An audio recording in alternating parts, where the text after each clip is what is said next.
Este episódio sim será tal e qual um dicionário com termos, inclusive termos que abordem o mais da sigla LGBTQIA+.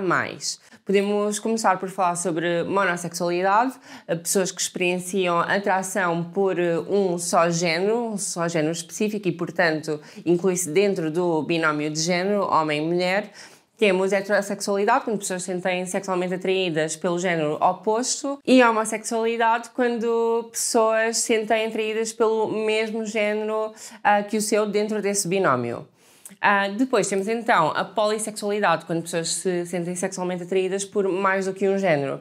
E dentro da polissexualidade temos bissexualidade, pansexualidade e omnissexualidade. Bissexualidade inicialmente pode até ter significado, e para algumas pessoas ainda significar, atração pelos dois géneros dentro do binómio, homem e mulher. Mas a verdade é que cada vez mais pessoas bis, todas as pessoas bis que conheço, por exemplo, se identificam mais com uma percepção mais abrangente e mais próxima de pansexualidade e omnissexualidade, ou seja, atração sexual por pessoas independentemente do género, do sexo ou até da orientação sexual. Quando falamos sobre sexualidade e sexualidade não normativa, neste caso também, falamos não só sobre diferentes tipos de orientações sexuais, mas também diferentes níveis de atração sexual que as pessoas sentem e também atração por características e não só por géneros, como falamos quando falamos sobre a orientação, mais especificamente. Neste sentido, existem dois grupos, as pessoas ginessexuais e as pessoas androssexuais, e grupos fora desses grupos também, mas em que ginessexuais são pessoas que se sentem sexualmente atraídas por mulheres ou feminilidade, e isso é independente da sua anatomia ou do género imposto à nascença. Por exemplo, homens heterossexuais ou mulheres lésbicas, ambos são ginessexuais, e temos também as pessoas androssexuais que, por contraste, se sentem sexualmente atraídas por homens ou por masculinidade, também independentemente da sua anatomia e do seu género imposto à nascença. Por exemplo, incluindo homens gays e mulheres heteros.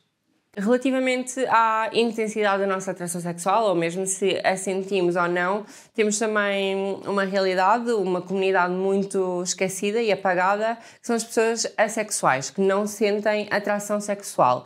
E a sexualidade é considerada um espectro, e dentro desse espectro, pessoas assexuais podem se identificar com um termo mais específico. Por exemplo, será o caso de pessoas demissexuais, que sim conseguem sentir alguma atração sexual, mas só em determinadas circunstâncias. Por exemplo, só depois de construírem com certa pessoa já uma relação romântica, com atração romântica e emocional, já algum tipo de elo e laço e intimidade previamente a sentirem atração sexual. Por contraste, existem as pessoas alossexuais, qualquer pessoa que de facto sinta atração sexual, e nós pessoas que sentem atração sexual, utilizarmos este termo só ajudará a normalizar a experiência de se ser assexual, a normalizar esta diversidade sexual. Considera-se alossexismo exatamente o oposto a esta tentativa de inclusão e de normalização da experiência de ser assexual,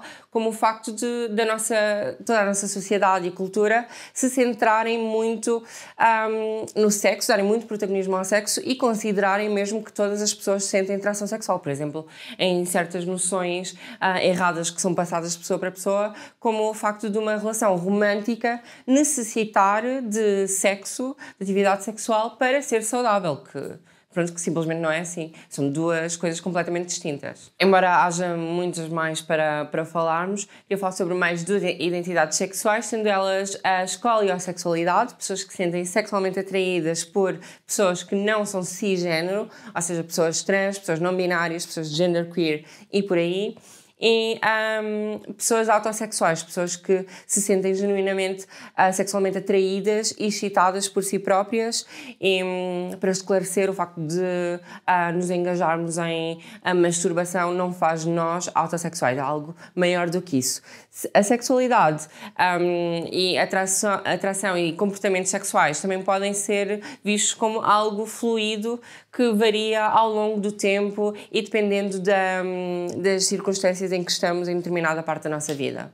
Vamos também falar sobre formas não normativas de nos relacionarmos com outros, que é basicamente o mesmo que dizer formas não monogâmicas. A monogamia é uma herança cristã que a nossa sociedade tem carregado todos estes séculos e que impõe como a norma, como a única ou correta forma de amar. E essa norma é imposta em toda a gente, acabando por ignorância e preconceito se afastarem de relações não monogâmicas, apesar de isso provavelmente se adequasse melhor àquela pessoa em questão. O que pode, logicamente, tornar mais facilmente as relações monogâmicas tóxicas e resultar em pessoas infelizes, frustradas e insatisfeitas.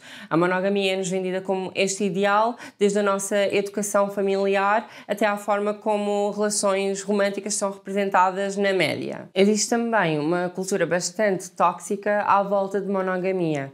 E não por relações monogâmicas serem mais tóxicas por si, por serem relações monogâmicas, são pessoas que fazem das relações tóxicas e não o modelo da relação em si, mas ao impormos este único modelo de relação em toda a gente, é normal, é expectável que haja mais casos de traições, de quebras de confiança ou coisas do género, ao contrário do que provavelmente haveria numa sociedade que aceita, que respeita e entende que pessoas se podem atrair e envolver-se com mais do que uma pessoa simultaneamente.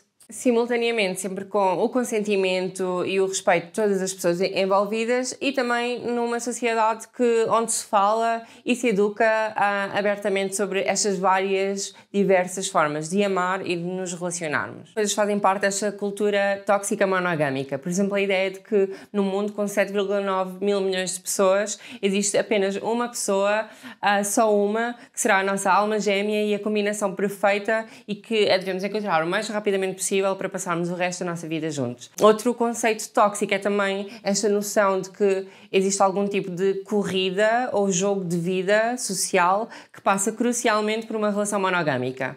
Temos que encontrar aquela pessoa, eventualmente namorar, passar a viver juntos, casar, ter filhos e nunca termos mais ninguém, nunca nos envolvermos com mais ninguém o resto da nossa vida até morrermos. E se perdemos, se não conseguimos atingir algum desses passos ou nos perdemos no caminho para algum desses passos, então perdemos o jogo e voltamos à casa de partida. Outros ensinamentos tóxicos que a cultura monogâmica nos passa são, por exemplo, a ideia, a noção completamente nociva de que ciúmes são indicativo de amor, de alguma forma.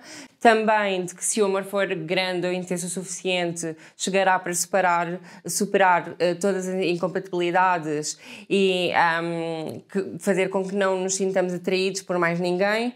Também a valorizarmos-nos a nós próprios com base no valor que parceiros depositam em nós.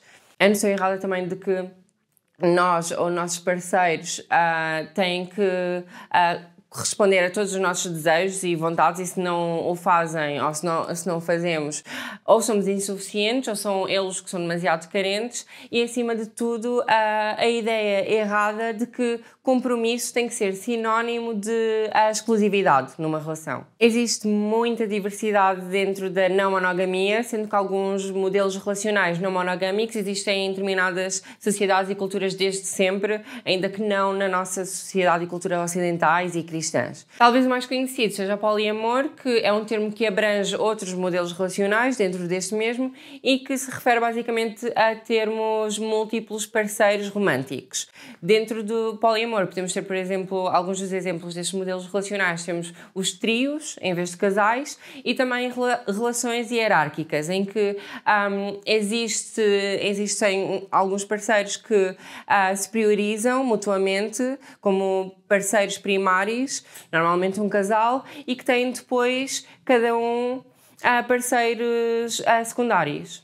Temos outros modelos ainda como swinging ou troca de casais e outros modelos de relação aberta em que, como o próprio nome indica, certos casais podem ocasionalmente ter relações sexuais com outras pessoas, mas se mantêm numa relação romântica a longo prazo, juntos só. Temos ainda outro modelo que é a anarquia relacional, em que se aplicam os princípios anarquistas às relações íntimas, sendo que nestes tipos de relações, apenas se aplicam as regras e expectativas e condições que as pessoas envolvidas consintam e aceitem. A anarquia relacional tanto pode ser seguida ou praticada em relações mono como em relações poly, embora seja mais frequente em relações poly, claro. E o conjunto de valores em que se assenta, basicamente, é numa autonomia, são autonomia, antinormatividade, antipráticas hierárquicas, ausência de qualquer controle governamental, de alguma forma, mesmo que indireto ou subentendido, e também uma certa interdependência em comunidade, tipo uma perspectiva da nossa vida social e do nosso lugar na sociedade como uma comunidade. Espero que, embora aquém da representatividade de toda esta diversidade relacional e sexual, sirva este episódio para relembrar que a cultura monogâmica e heteronormativa nos impõe visões muito redutoras e com laços bastante tóxicos de se ver o ser humano da forma como nos relacionamos e que devemos ser mais abertos não só com outros, mas como nós mesmos e, acima de tudo, aceitar e respeitar estas inúmeras formas de se amar, que, sendo com respeito e com consentimento, não só devem ser aceitos, mas sim celebradas, que é tão bom ser-se diverso.